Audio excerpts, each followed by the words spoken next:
అదే RTV app వార్తల్ని క్షణాల్లో చదివే అవకాశం ఉంటుంది. ఒక న్యూస్ పేపర్, ఒక టెలివిజన్ ఛానల్ మీ చేతుల్లో ఎప్పుడూ ఉంటాయి. నిన్న మొన్నటి వరకు ఎండకు ఉక్కపోతతో కూడా అల్లాడిపోయిన ప్రజలు, నల్గొండ జిల్లా ప్రజలు ఈ రోజు కురుస్తున్న వర్షానికి మాత్రము ఉపశమనం పొందుతున్నారని కూడా చెప్పుకోవచ్చు. అరగంట నుంచి కురుస్తున్న భారీ వర్షానికి మొత్తం కూడా చాలా వాతావరణం కూడా ఒకసారిగా చల్లబడిందని కూడా చెప్పుకోవచ్చు. మొత్తం నల్గొండ జిల్లా వ్యాప్తంగా కూడా ప్రతి మండలం కూడా ఈ భారీ వర్షం కురుస్తున్నటువంటి పరిస్థితి కనపడుతుంది. ఉరుములు మెరుపులతో కూడిన వర్షం పడుతున్న పరిస్థితి కూడా పడుతుంది. రోడ్లన్నీ కూడా నిర్మానుష్యంగా మారినటువంటి పరిస్థితి కనపడుతుంది. ఒక అరగంట నుండి కూడా ఆ వర్షము కురుస్తున్నటువంటి పరిస్థితి ఉంది. కొన్ని మండల కేంద్రాల్లో కూడా ఇప్పటికీ ఐకేపీ కేంద్రాల్లో కూడా వరి ధాన్యం ఉన్న పరిస్థితి ఉంది. వరి ధాన్యం కూడా ఈ వర్షానికి కూడా తడిసి ముద్దైనటువంటి పరిస్థితి కనపడుతుంది. మరికొన్ని ప్రాంతాల్లో కూడా వ్యవసాయానికి ఈ వర్షం చాలా అనువుగా ఉంటుందని కూడా రైతన్నలు చెప్తున్నటువంటి పరిస్థితి కనపడుతుంది. ఏది ఏమైనా కూడా నిన్న మొన్నటి వరకు కూడా నల్గొండ జిల్లా ప్రజలు మాత్రం కూడా వేడి ఉక్కపోతంతో అల్లాడినటువంటి ప్రజలు ఈ వర్షానికి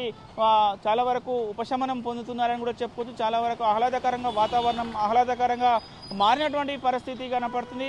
ఐకేపీ కేంద్రాల్లో తడిసిన ధాన్యానికి మాత్రము రైతులు మాత్రం తడిసిన ధాన్యాన్ని కొనుగోలు చేయాలని కూడా ఇప్పటికే అధికారులకు చెప్తున్నటువంటి పరిస్థితి కనపడుతుంది. వాతావరణంలో మరొక 2-3 రోజులు కూడా ఇదే వర్షం కొనసాగుతుందని కూడా ఇప్పటికే వాతావరణ శాఖ అధికారులు కూడా హెచ్చరికలు జారీ చేసినటువంటి పరిస్థితి కనపడుతుంది. ఏది ఏమైనా కూడా ఉమ్మడి నల్గొండ జిల్లా వ్యాప్తంగా ఇటు సూర్యాపేట, యాదాద్రి భువనగిరి జిల్లా, నల్గొండ మొత్తం ఉమ్మడి నల్గొండ జిల్లా వ్యాప్తంగా కూడా భారీ వర్షం కురుస్తున్నటువంటి పరిస్థితి కనపడుతుంది. ఇప్పుడు మొత్తం కూడా సూర్యాపేట జిల్లాకు సంబంధించి మంత్రి ఉత్తమ్ కుమార్ రెడ్డి పర్యటన కూడా ఉంది. హైదరాబాద్ నుండి కూడా మేలచెరువు కూడా హెలికాప్టర్లో బయలుదేరిన పరిస్థితి ఉంది. వర్షం ఉన్న క్రమంలో కూడా హెలికాప్టర్ కూడా మేలచెరువు దగ్గరనే ల్యాండ్ అయిన పరిస్థితి ఉంది. మేలచెరువు నుంచి ఇటు హుజూర్నగర్ ప్రాంతాలకు కూడా ఆ రోడ్డు మార్గం మంత్రి ఉత్తమ్ కుమార్ రెడ్డి వెళ్తున్నట్టు కూడా సమాచారం అందున్న పరిస్థితి ఉంది. మొత్తం కూడా వర్షం ఎక్కువ వస్తున్న క్రమము, మొత్తం కూడా ఉరుముల మెరుపులతో వస్తున్న క్రమంలో కూడా హెలికాప్టర్ పనిచేయదు కాబట్టి మొత్తం కూడా రోడ్డు మార్గంలో కూడా మంత్రి వెళ్తున్న పరిస్థితి కనపడుతుంది. ఏది ఏమైనా కూడా కురుస్తున్న వర్షానికి మాత్రము వాతావరణం చల్లబడిందని చెప్పుకోవచ్చు. మొత్తం కూడా జిల్లా ప్రజలు మాత్రం కూడా ఆనందం వ్యక్తం చేస్తున్న పరిస్థితి కనపడుతుంది.